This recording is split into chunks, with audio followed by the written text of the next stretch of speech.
Good morning, everybody. It's Jeff Goldberg for the Sales Pro Network. For those of you who haven't joined us before, I'm a sales coach and trainer, and I work with both individuals and organizations to help them get measurable and sustainable sales increases. And I founded the Sales Pro Network to elevate the profession of sales and help you serve more people and make more money.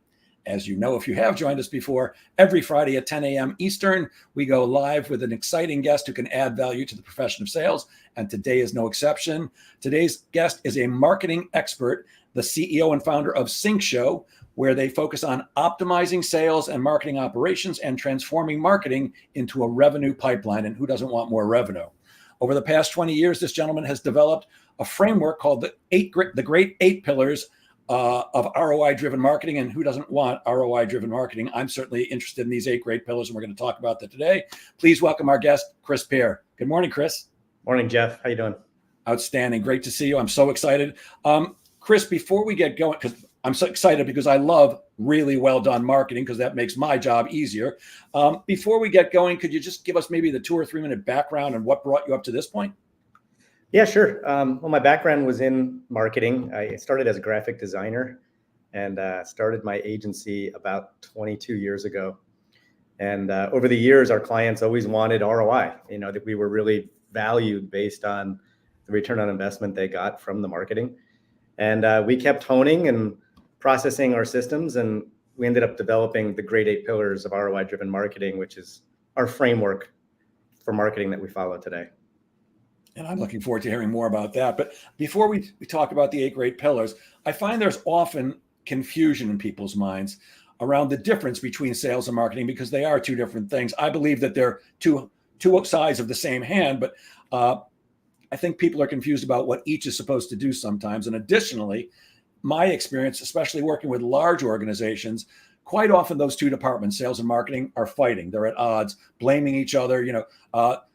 Marketing sucks. If they got us better leads, then we do better. And marketing says sales sucks. If they could just close some of these leads, we'd all do better. So how do you define marketing and its role in relation to sales? I think when you have 2 separate departments with separate accountabilities and responsibilities, and they're managed separately, it can be very difficult, and you get that infighting, so to speak. I think marketing and sales should be really considered one revenue team, and having one leader that oversees both departments, I think that's going to be optimal for an organization.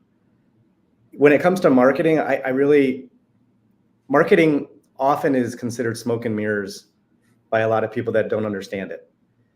I was in a conference years ago, it's probably 12 plus years ago, and the keynote speaker was a sales speaker, and he said, marketing is arts and crafts, and sales is the lifeblood of a company. And as a marketer, I was offended. I was pretty upset. But 12, 15 years ago, it wasn't really all that inaccurate. We couldn't really tie all the digital components together to track key performance indicators and really prove marketing worked.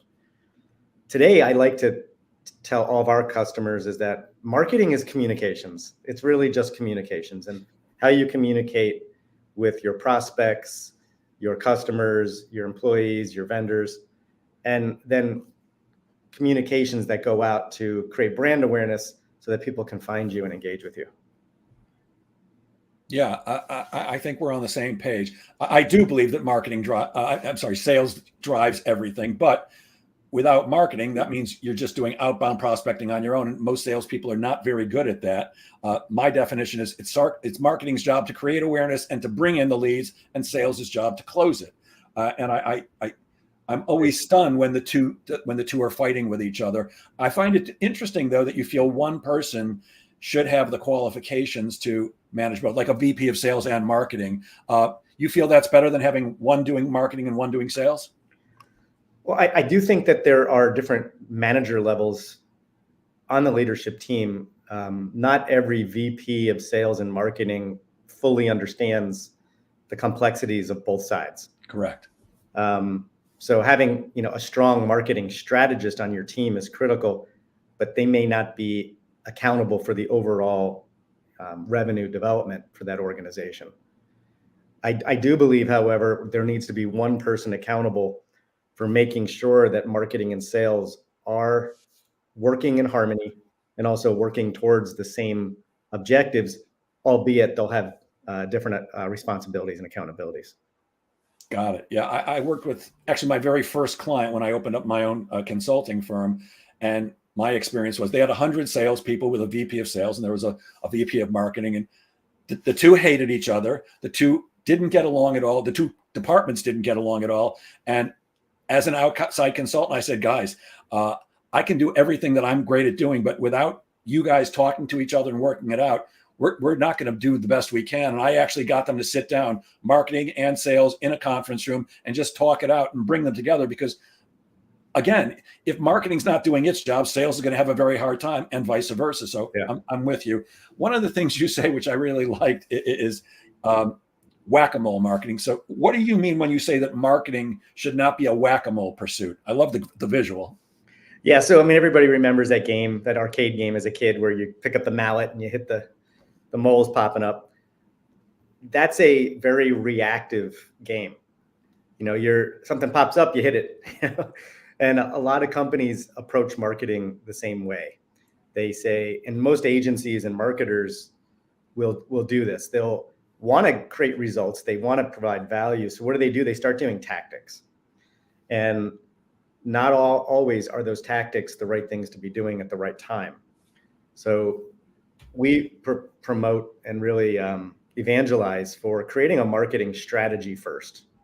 Identify the ideal customer profile, identify the buyer personas, identify your total addressable market. Think about the value proposition and the messaging that you're communicating to those buyers, and then put a strategy together about how you're going to attract them to your brand and drive those leads so that salespeople can close them. So it's more proactive, strategic versus reactive. Got it. I believe that sales, because that's my area of expertise, and I turn to people like you for expertise on marketing, sales is both an art and a science. Would you say it's the same thing with marketing, or is it definitely a science, or is it all art? How would you define that? I agree. I agree with you. It's definitely an art and a science. It's becoming much more scientific and analytic. The data and the information that we have today in marketing to make educated decisions is, unlike it's ever been before. But there is definitely an art to it. Having a strong strategist on your team to understand not only how to analyze that data, but understand your buyers and your company's ethos, and connecting those dots it's no simple task. It's definitely not a simple task. If it was, I guess everybody could do it. I guess it's 6 months now.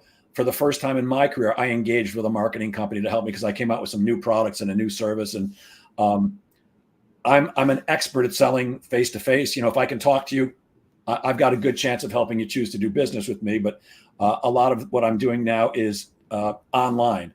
And what I discovered very quickly is I have no clue about how to drive people to a website and get them to buy stuff without me being involved. So my question for you is, and there may not be an exact answer, but if you can give me an idea, how long should somebody who engages with a marketing company wait to see real results before they say, you know what, this just isn't getting anywhere? On my side, how do you measure something like that? How do you know when your investment's just going out the window? So that's a very difficult question to ask, and I get it asked all the time. And the reason it's difficult to give you a time frame is it depends on your previous level of marketing maturity. So you have organizations that are marketing immature, and then you got organizations that are marketing mature. And what I mean by that is, if you just have a website up, but you've never done marketing before, you don't have all the grade 8 pillars in place, all those foundational and operational components, you're a marketing immature organization. And to start driving leads and creating an ROI for a marketing immature organization is going to take some time. And that could be 12 months, it could be 24 months. Now, I would also challenge that if you're a marketing immature or marketing mature and you've hired an agency and you're looking for ROI, you have to understand that the agency or the marketing team needs to be doing certain things to even have a chance of getting that ROI. And that was the reason that I wrote the book, because oftentimes you've got to build a foundation for marketing first. You can start doing lead generation activities early on, but that foundation does start to snowball and it does start to work. And it all depends on how involved sales is. There's so many different factors as to what can contribute to the marketing ROI. Got it. So after 6 months, I may be a little premature in saying, I don't think this is working, because it could easily take twice as much or even 3 or 4 times as long as that to see any results. Correct. And what I would encourage you to do is look at the key performance indicators, look at the analytics. What are you measuring success by? If it's just leads, that might be what you value, but your marketing agency should be able to provide reporting on the key performance indicators and saying, hey, are we trending in the right direction? Are we trending towards success, or are we flat? So, it might be there's a number of different key performance indicators, and I outline these all in my book, but let's just use website visits or leads on your website or social media interactions as an example. Are they trending in the right direction? Are the keywords you're ranking for in search engine optimization, are they trending in the right direction? If so, it will come at some point. But there's so many factors you got to look at and tweak and adjust all the time. That's great. I really appreciate that advice, because I am a guy who wants everything yesterday. And, I went into this knowing that, it's not going to be overnight. And as I said, I'm at that 6-month point and I'm getting a little itchy. So I actually wrote down, are we trending towards success? And I got to talk to my marketing company today. I love them. They've done a lot of really cool things that I'm very impressed with. It's just like, okay, I'm laying out money. When's it going to come back in? But let's talk about the 8 great pillars, because I'm fascinated by this. So you developed the 8 great pillars framework. What are the 8 great pillars, and how can they help really any B2B organization? Yeah, excellent. So the great 8 pillars work for every B2B organization. We really focused on business to business. And where it came from was, as I mentioned earlier, our clients over the last 22 years really wanted to see value from the marketing, and they wanted us to be able to prove it. And we had a client in Indiana. It happened to be my old business partner's cousin, who owned the company, and it was a 6th fastest growing company in Indiana at the time. And they were selling into the automotive space. And they told us early on, if we could just get one of the top 3 to 5 automotive companies, and we could do business with them and get them as a customer, that would be amazing. Well, fast forward, after working with us for some time, I think it was a little over a year, they ended up getting Ford, Chrysler, I think it was Ford and Chrysler, maybe one other, I can't remember the exact, but it was 3 of the top companies. And they came to the website, and we were able to show, hey, they all came to your website, they went to this page.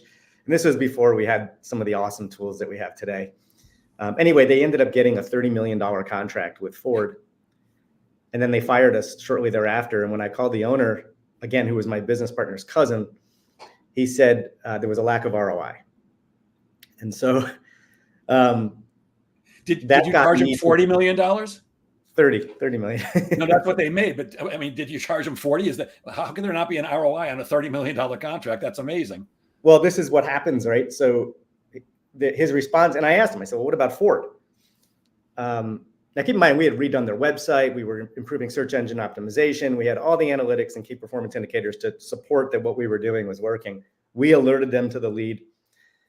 And his response, which we get often, is, oh, my sales team would have gotten that eventually. But we put them on the map. We could prove that those automotive companies found them through search, which they wouldn't have ever gotten before. So that's kind of when the Great 8 pillars started. We started really working on our value proposition and making sure that we were having a framework for success. So if you'd like, I'll walk you through the 8 real quick, just to give you a sense for them. Absolutely. Love to hear it. Number 1, these are in order of importance too. So number 1 is goals, KPIs, and industry benchmarks. So if you don't have an ROI driven goal from the beginning, there's no way to calculate ROI. And in the book, we have a whole chapter on how you define your ROI driven goal. It's pretty easy math, but there's a whole worksheet there. And does the customer do that, or do you as an organization help the customer with that, your client with that? Yeah, good question. So if you are working with us, we do that for you in tandem with our customer. But if you want to do it on your own, you can buy the book.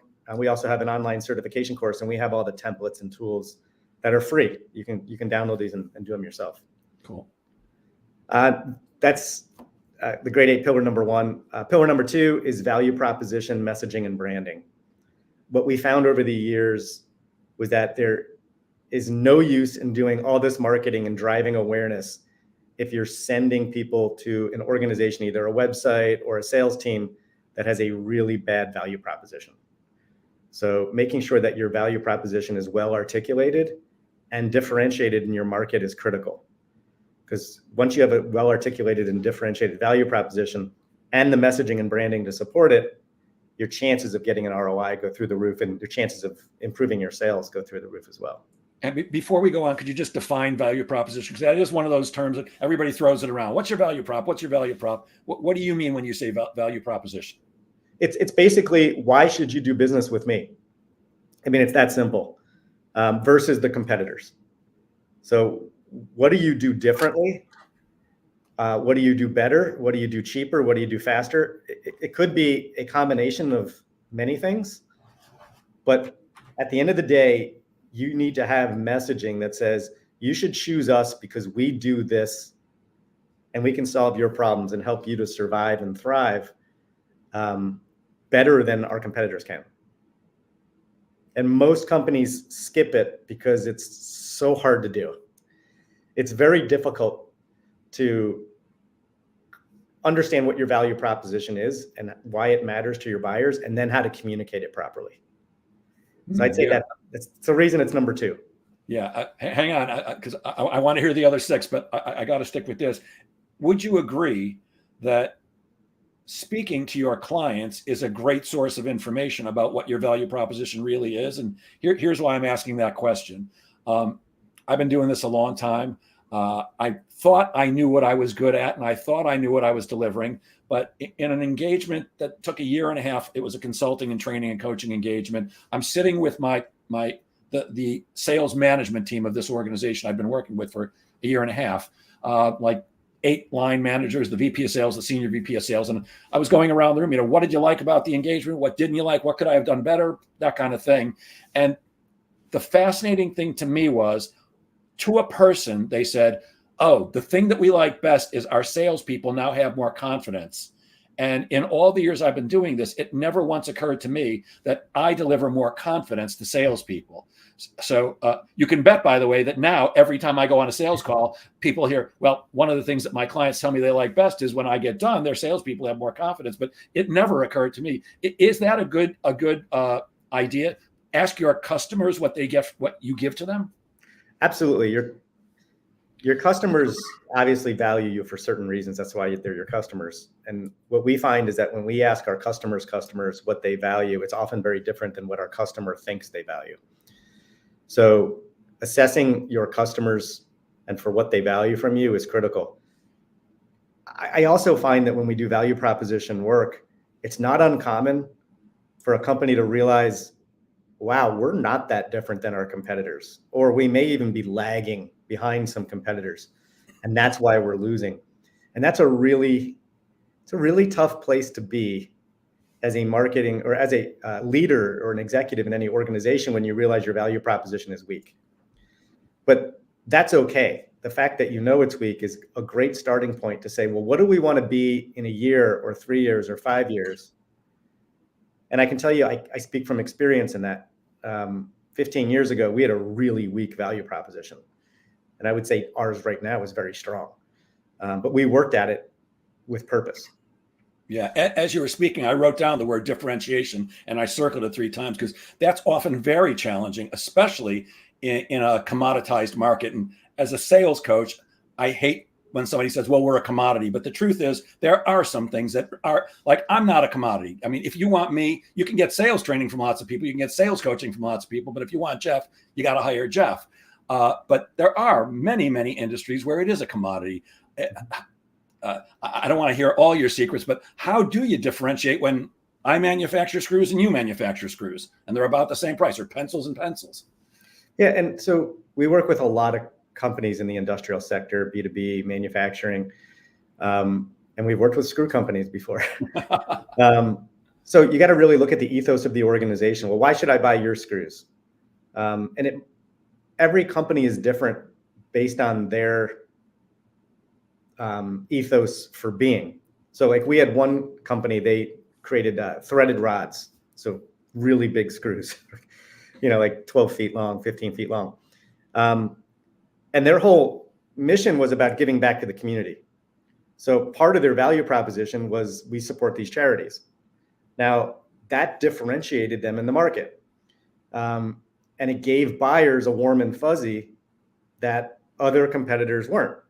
Now, I'm not saying that that's a great value proposition. This particular company happened to have other components of their value proposition that were really strong. Their products were fantastic. They had great on-time delivery, high quality products, and they had niche markets. But the fact that they gave money back to charity, specifically mentioned on their website, was a differentiator for their buyers that wanted to connect with the human being.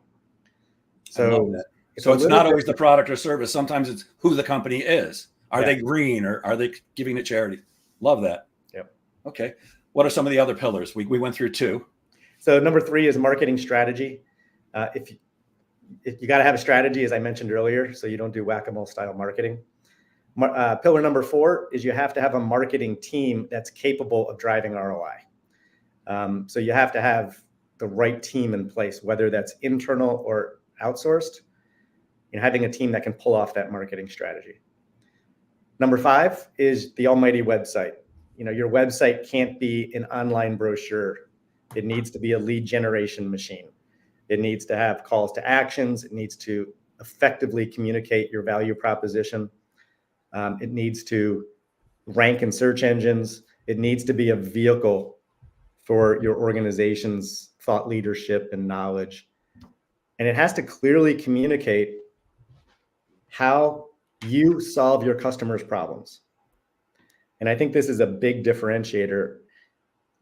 Anybody that's listening to this can go to their website right now. And if it says, we do this, we do that, we have been in business for this many years. If you see the word we over and over and over again, it's an indicator that you have a problem with your website. Your website should be all about your customer, how you solve the problems, what they can expect from working with you. And that's whether you're selling nuts and bolts or whether you're selling professional services. So that's up to 5. Number 6 is your technology stack. So what technologies are you using? We're a HubSpot Platinum partner. You don't have to use HubSpot, but you have to have the right technologies to pull off an ROI-driven marketing program. Number 7 are analytics and reporting. So do you have the analytics and the data to support your marketing program? As I talked to you earlier about, hey, you're 6 months in, what should you be expecting? What's the data look like? How do you report on that? What's your reporting infrastructure? Who's getting the reports and what do they value out of those reports? So, as the CEO of your company, you're going to have certain metrics you're looking at that you care about. If you had a marketer in your company, there's certain metrics the marketing team cares about.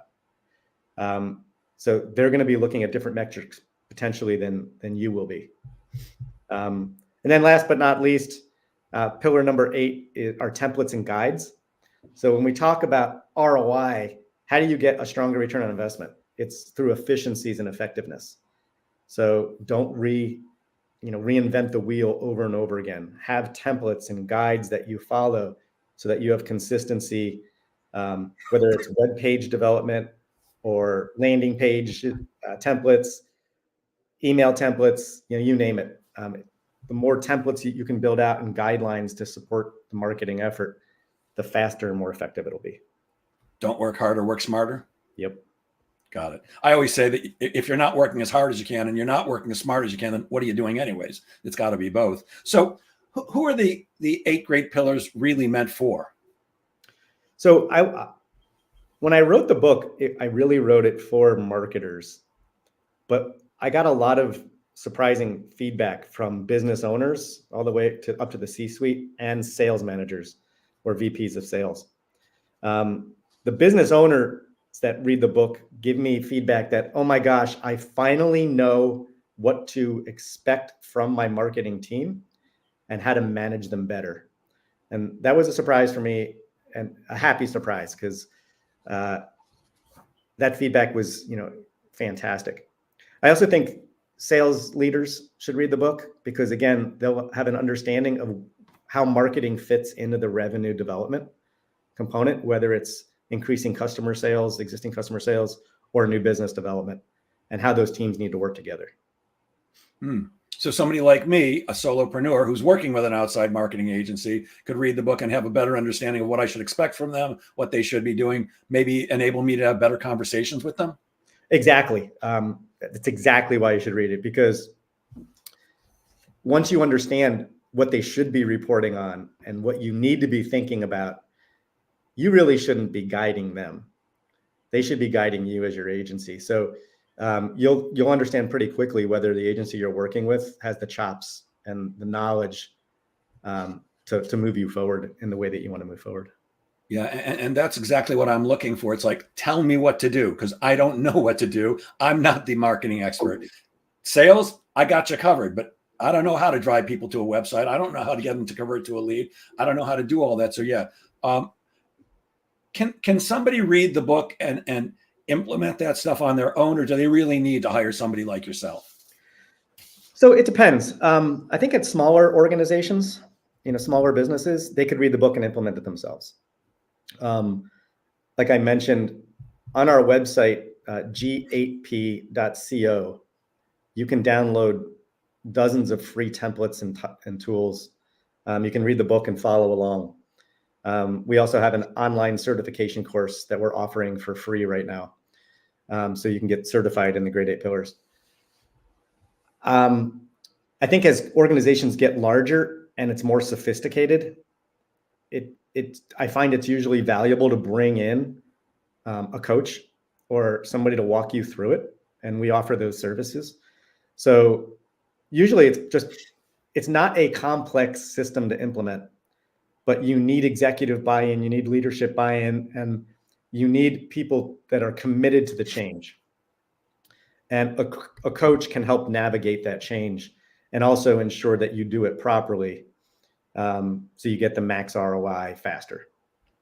Yeah, that makes sense. I'm a guy who likes to figure things out, and I kind of have in my mind, well, I can do anything, except I can't do everything. Even if I had the expertise, there's only so much time in a day to do what you need to do. And I find often bringing in an outside expert who either can coach you to success or can do it for you is the way to go. I've been doing this a long time, and I just a couple of weeks ago finally hired a VA to take away the grunt work. And I actually co-authored a book called Leverage Your Laziness, which is all about you should be focused on the things that you're good at and enjoy doing, and let somebody else do the stuff that you suck at or hate doing. It just makes sense. We're about halfway through. We're talking to Chris Peer, a marketing guru. We're going to take 60 seconds for a brief commercial. We'll be right back. Hi, I'm Jeff Goldberg, the founder of the Sales Pro Network. For nearly 5 decades, I've been selling, managing, coaching, and training salespeople internationally. And I'm often asked for one-on-one or private coaching, but it does involve a substantial investment. For that reason, I've recently developed the Sales Pro Insider Network community. It works like this. We get together twice a month on Tuesday nights from 6 to 7:30 p.m. Eastern. At the first session of the month, it's you and me, with me taking your questions and giving you the advice and help you need to both prospect and sell more effectively. At the second session of the month, we'll have a guest coach speaking on a fascinating topic that helps sellers like you and me. And of course, we'll do group coaching then too. The best part is the investment is just $27 for the first month, and there's no long-term contract at all. In fact, you can cancel at any time. Go to crushsalesgoals.com. That's crushsalesgoals.com. I hope to see you there. I'm our sponsor. We're back with Chris Peer. He's the author of The Great 8 Pillars of ROI-Driven Marketing. Chris, I'm fascinated by this stuff. So you mentioned a few things. What other tools and support can marketers and salespeople access to assist them in driving that kind of ROI-driven marketing? Yeah. So like, as I mentioned, you can go to our website at gap.co. In our resource section, we have dozens of templates. So there's an ROI driven goal template there. There's a marketing strategy template, buyer persona template. I won't go through all of them, but they're all downloadable for free. And I encourage anybody to go out, check them out, and just walk through it, read the book. And the book's really more of a how-to than it is just, it's not as theoretical. It's more of, this is how you do it. So I highly recommend that if you're interested in driving more ROI from your marketing. So it's not just a commercial for, oh boy, I can't do this. I need to hire Chris. No, a lot of people ask me when I first published the book, like, why are you giving away all of our secrets? This is exactly the way, what's in the book is exactly the way we do it at Sync Show, my marketing agency. We use the same tools, the same processes and systems. Yeah, got it. So obviously I have to buy that book now because, sometimes I'll read a sales book and I'm going, yeah, this is just a commercial to hire these guys to come and do it for you. And if I'm going to invest my money in the book, I might realize after reading it that I can't do it on my own, but I want to at least have some understanding of how to do it. So who really should be reading the book? I would say CEOs, leaders of sales and leaders of marketing, and even more junior marketing folks, if they're really looking to propel their career. Or maybe what we find oftentimes is organizations hire a marketing coordinator or a marketing manager. Even some larger organizations hire somebody a little bit more junior, and that person's often in a pretty tough position. They're being asked to do a lot of things, and they don't have the team around them to support a true marketing effort. So if they really want to level up in their career, having an understanding of how to drive ROI, and then we have a whole chapter on how to present it and work with leadership teams to get buy-in, and that can really help your career as well. Yeah, and I think often that people, when they think of marketing, and I know that's partly me too, I think, well, that's for large organizations. And I've worked with very large companies. I've worked with tiny companies too. But I've worked with Cisco Systems and Aramark and State Farm and Citibank. And I often think, oh, marketing, well, that's for those big guys. But marketing's for everybody, right? A solopreneur like me should be marketing. Has to be marketing too. Yes. Yeah, I think it's even more important for smaller companies because you don't have the depth and breadth and the resources to get the word out. So most of our customers are small to middle market companies. That's where our niche is. And when I say small to middle market, anywhere from 5 million in revenue up to $1 billion. But most of our customers are on the lower end of that. And they're the ones that have tighter budgets. They're the ones that typically their brand is much more personal to them. It's much more of a personal presentation. So marketing's even a little harder, especially when it comes to like content writing, because smaller businesses, the leadership team thinks that content is an extension of them, when it's really an extension of their brand. So yeah, marketing's critical for companies of all sizes.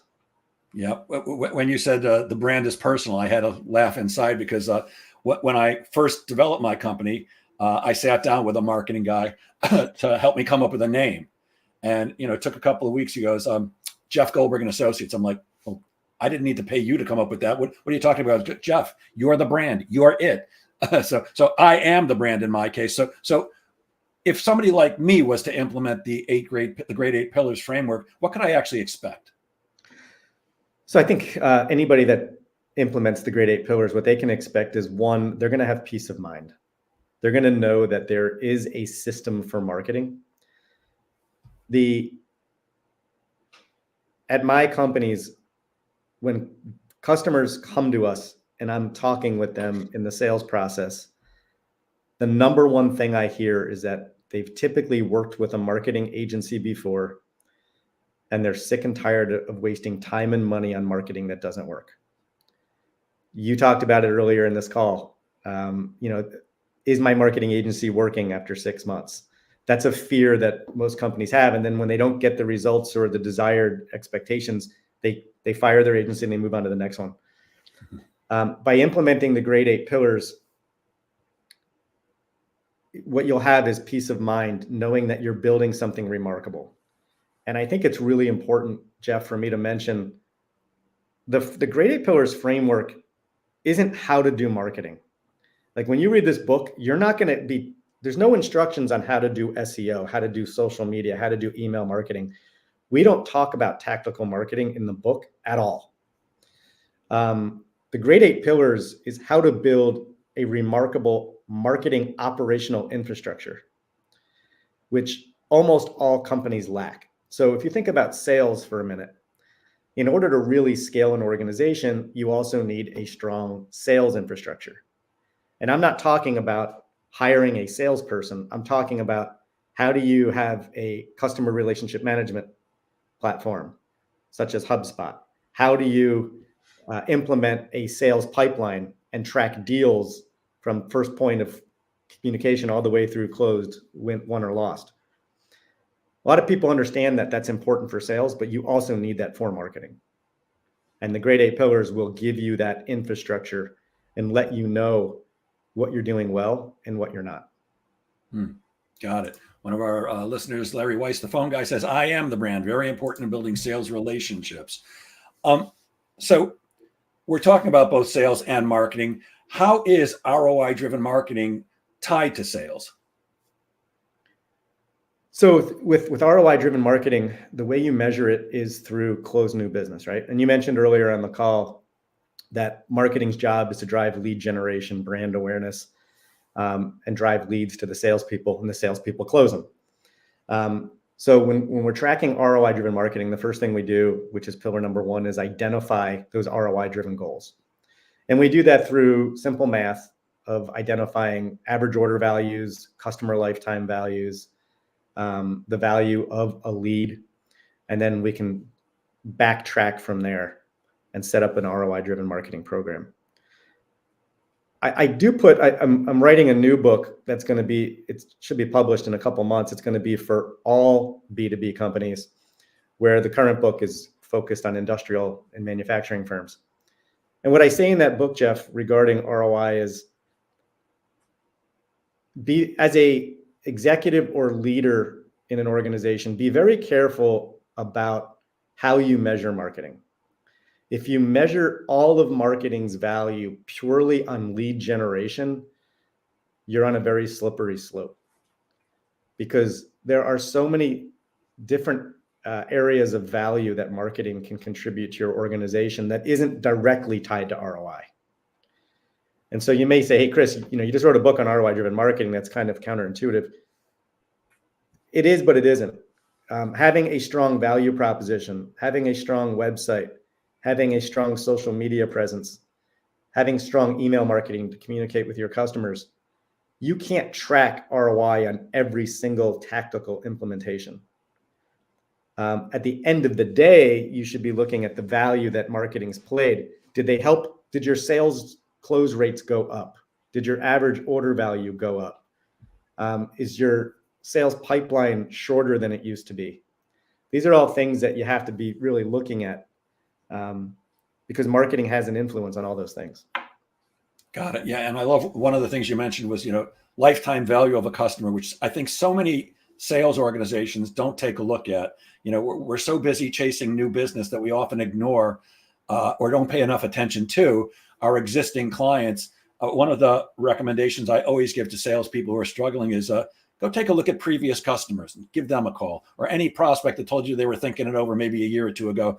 There's a phrase that my friend who's in marketing, who helped me develop my first website and my company name, said, there's gold in your database. And I think we often don't realize that there's business probably waiting for us, that if we just pick up the phone and give them a call or send them an email or market to them in some way, may be very well willing to do business with us again or are ready now, but we too often are just looking forward to what can I get out there? And I think both are important. How do we keep the customers that we have happy so they stick around a long time? And how do we continually feed the funnel with new prospects and new customers? Because no matter how good you are, you're going to lose some business at some point. Yes? Absolutely. And I think that gold in your database is a really good analogy. But the one thing I hear all the time from salespeople, because when we go through our strategy processes, we deep dive into sales and the problems that they have and the questions they get asked by customers. And there is often a lot of revenue to be made with your existing customers. And what we find very often is that your customers don't really know all of the services you offer. They think of you, and I just had this come up in a strategy meeting last week with one of our customers, and they said, I get this response all the time that, oh, we didn't know you did that. And what happens with buyers is when they have a buying need, they're trying to solve a pain point, or they're trying to scale the organization. And so when they're talking with a seller, they're looking at that seller as, can they solve this problem for me right now? And the human brain catalogs them in that capacity, and they only do this. Now, they may do 5 other things, but if you don't use marketing and communications to communicate to that customer, hey, we do all these other things too, your opportunity for upselling and cross-selling is greatly minimized. So that's an example of where marketing can drive extreme value, but you can't tie it to an exact ROI all the time. Yeah, we didn't know you do that. Breaks my heart. I mean, I say, yes, it's certainly part of marketing, but it's part of sales to say, hey, I don't know if you know this, but we also can help you with X, Y, or Z. I'm in a networking group where I get 30% of my business from. The group's 35. It's in its 36th year. I've been in it for 18 years. And there's a guy who I know since high school, just coincidentally, in the same group. And I think I was in the group for maybe 9 or 10 years before. He's a commercial mover, really great at what he does, by the way. And after like 10 years of hearing his elevator pitch or brief commercial every 2 weeks, he said, oh, and we also do shredding. I'm like, oh man, I know you a million years. I didn't know that. I could have been feeding him business for shredding all that time. We have to get the message out because our customer may very well not know. And if you think they're going to go to our website and go, oh, I didn't know that Chris does that too, it's incumbent upon us. You mentioned something else a couple of times, which I'd like to dive into. I'm a big fan of CRM. I think any company that's not using some type of customer relationship management software is really missing the boat. And by the way, I'm constantly stunned when I walk into a new prospect or client. I say, what type of CRM are you using? And they give me a blank look, like they don't even know what I'm talking about. You're using HubSpot, which I happen to be a fan of. I don't know if you're using it yourself, but I know you're a HubSpot Platinum Agency partner. Why HubSpot? And how do you help organizations through the use of HubSpot? So jumping back like 12, 13 years ago, 15 years ago almost, we went on a quest to identify the best marketing software we could find for our clients' success. And after working with a number of different competing softwares, we just determined HubSpot was the best. That was our personal opinion. It fit our business model really well, and it fit our customers really well. HubSpot has since become a publicly traded company. It's got sales, service, operations, and marketing, and you can also build your website on the platform. So what we really liked about the HubSpot platform, and still like, is that it connects all the dots. So your marketing effort is tied in with your sales effort. You can track all your communications, emails, meetings, videos. I mean, everything can be all tracked.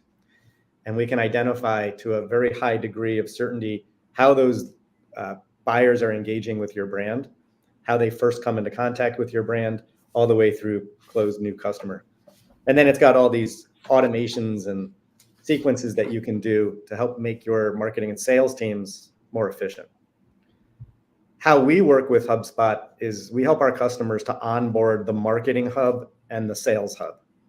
So with a lot of our customers, it's not just marketing. It's, to your point, they don't have a CRM, or maybe they're on Salesforce, but they're not using it.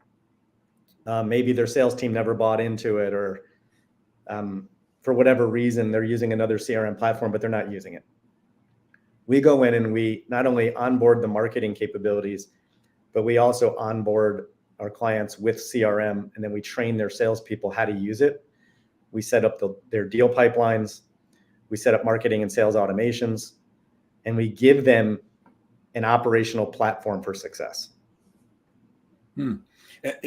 Maybe this is bad marketing on their part, but it was years and years of hearing the name HubSpot before I even understood that they were also a CRM, because to me, it was, oh, that's marketing automation. And I love HubSpot for that because I think they're great at it. Now, there are many other CRMs that now do that. You can get, I'm not a big fan of Salesforce. I think it's overpriced and hard to use unless you're an enterprise organization and can afford to have an on-staff person to work with it. But, they have, they used to have Pardot. I don't know if they do it anymore, but there's something in there. Pipe Drive has it now, and Zoho has a marketing component. But HubSpot really seemed to grab that marketing piece first, and then I only later on found out that they're also a CRM. So I like you. I like where it's all in one place, and I like it easy to use. From a management standpoint, any tool that's too difficult to use is probably not going to get used. And what I want is compliance. I don't just want, I demand it. If I'm managing a sales team, I demand that they're using the CRM. In fact, maybe you won't find this funny, but when I do management training for companies, and I often do that, I always want to go around the room and find out what people's biggest challenge is. And I remember I was working with a client once, and one of the managers said, "Oh, we use Salesforce and I can't get compliance." And I'm like, "What do you mean you can't get compliance?" She goes, "My people just won't use it." My question is, who do they work for? I mean, if you're in sales management, you can't enforce compliance in whatever CRM you're using. You definitely need somebody like me to come in and train you. But here's something else that I want to ask you about. Salespeople, including me, we all want more leads. We all want better qualified leads. So any top tips for better lead gen? Wow. So there's so many areas you could go with lead gen. Again, it depends on your level of marketing maturity and what you can and should be doing from a tactical perspective to drive more leads. I would say, at its bare bones, you should have a website that's well optimized for the search terms your buyers are searching for. Having a strong social media presence. You'd be surprised, Jeff, or maybe you probably wouldn't with your role and what you do, how many times we go in and we talk with even larger organizations and we talk to their salespeople that are not using social media at all. They don't even have a photo on their LinkedIn profile. So I always tell our customers, lead generation, whether it's through marketing or sales channels, it's just a big networking event, and you have to show up to the event. And if you're at an event with 100 people or 1 million people, you've got to have the right tools and communications and the personality, and you got to get yourself out there. People need to understand why they should talk with you. And, when we think about the networking event of being online, that's really important. You got to show up. And today, most buyers are doing their research online. We work, as I mentioned earlier, with a lot of industrial companies, and historically they've been very relationship based. And then today, what's happening is those new buyers at those companies, they're younger, they're hip, they're Gen X, they have a job to do, they want to get home to their families. They don't want to go golfing or go out and go build relationships. They want to get their job done. So you have to adapt to the way they're buying today. Yeah, and I could not agree more that if you're in sales and you're not using social media effectively, you're just missing the boat. I told you I get 30% of my business from the networking group I belong to. I get another 30% just from LinkedIn. I don't find Facebook to be great for B2B brands, usually B2C. I think, if you're, some kind of beer company, I think Facebook's great. But all I do is I consistently post valuable information that's good for my prospects. I'm kind of giving away the information that I want to sell to you. Yeah. So it's consistency and, of course, delivering real value. And there are some incredibly simple things. And you mentioned one of them. You go to somebody's LinkedIn profile and there's no picture. To me, that's the same as on a dating website. You don't have a picture. I'm like, okay, there's some reason there's no picture here. And it doesn't take a genius to put together a profile that is inviting and explains to people who you are and what you do. I can tell you for a fact that if you're going to try to sell me something, you can bet I'm looking at your LinkedIn profile before I'm going to meet with you. So it may be a second touch. Maybe you reached out to me via email or some other way, or you cold called me. But before we take that meeting, you have a chance to make an impression on me, and it's wasted real estate if you're not using it. Yep. You also mentioned technology stack before. Is there a particular set of technology tools that you recommend for your clients? Is it different for every client? Is there something that we should all be using? I think when it comes to technology stack, simple is better. So when I talk about technologies, and it all depends on the marketing effort you're putting forth. One, what are you using for your website content management system? WordPress, HubSpot, Drupal, just make sure it's professional. Number two is, are you using some form of marketing automation or marketing software that helps you to become more effective and efficient? So like developing email cadences that go out on an automatic bit. Yeah. Email, social media, search engine optimization, you name it, right? So HubSpot does all those things really well. There are other ones out there too. Your CRM, are you using a CRM? The best CRM is the one you use, in my opinion, whether it's Zoho or Salesforce or HubSpot. And then you've got your individual technology softwares. Like, are you using professional SEO software? Like SEMrush is an example of one of those softwares. How are you acquiring data? So Google Analytics is free. Make sure it's hooked up to your website. You can get amazing information just by having Google Analytics hooked up and looking at that data. And then having reporting capabilities. We use a tool called DataBox. You can also set up reports and dashboards in HubSpot. Just make sure you're using them. And that's our main goal. Don't overcomplicate it. Most businesses that we work with are somewhere between marketing immature to marketing mature. And you don't want to overcomplicate it. Almost all of our customers use those tools I just mentioned. Yeah, I love that advice about not overcomplicating it. I consider myself reasonably technical and reasonably smart, but if something's too complicated, it's like, screw this. I'm just not going to do it. Let's throw it up in the air and hope that it works. And, I'm the first person to advise my clients, hope is not a great strategy. Let's see. Larry Weiss says, we've been talking about utilizing the web, social media, cloud-based CRM, etc. My prior career was in advertising and marketing in a time before the internet. Larry's old like me. Back then, my primary media go-to was broadcast, radio, television, along with some print. What value do you see in those media tools today, especially in B2B? So we don't get into a lot of media, admittedly. I think there are certain areas where media can be really valuable. Radio and TV for B2B companies, at least in the industrial companies we work with, very difficult, because on TV, you're getting out to a much larger consumer base. So finding your target buyers in radio or TV, especially TV, is going to be more difficult. Radio potentially, because you've got so many people listening, maybe if it's more geographic in nature.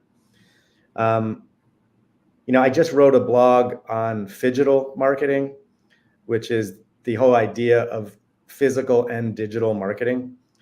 That kind of ties in here. So when you're thinking more of physical marketing and like trade shows, advertising in publications, industry publications or magazines, direct mail, things like that, being able to use digital marketing tactics and strategies to track the return on investment from those physical marketing efforts can be really valuable. How do you create awareness and track ROI in those areas is something a lot of people overlook. But tying those together could be really valuable too. Got it. Before we go, because we are running out of time as usual, I've always got 8 million more questions for people like yourself, but a topic that you can't get away from today is AI. Is AI something that marketers should be using? And if so, how? Absolutely. We have an AI task force here at Sync Show, my company. AI is going to completely turn marketing upside down in the next 5 years. Some AI specialists and some thought leaders on AI as it relates to marketing predict that a majority of marketing positions will be eliminated. I don't see that as much. not in the next 5 years anyway, but it is going to radically change the way marketers work. I think every organization should have a strong understanding of how ChatGPT works and some of these other AI tools. The way we're using it now is we're using it for content development. So we have the ability now to import all of our clients' data and information, basically, their value proposition, their writing style guides, their industry, their target markets.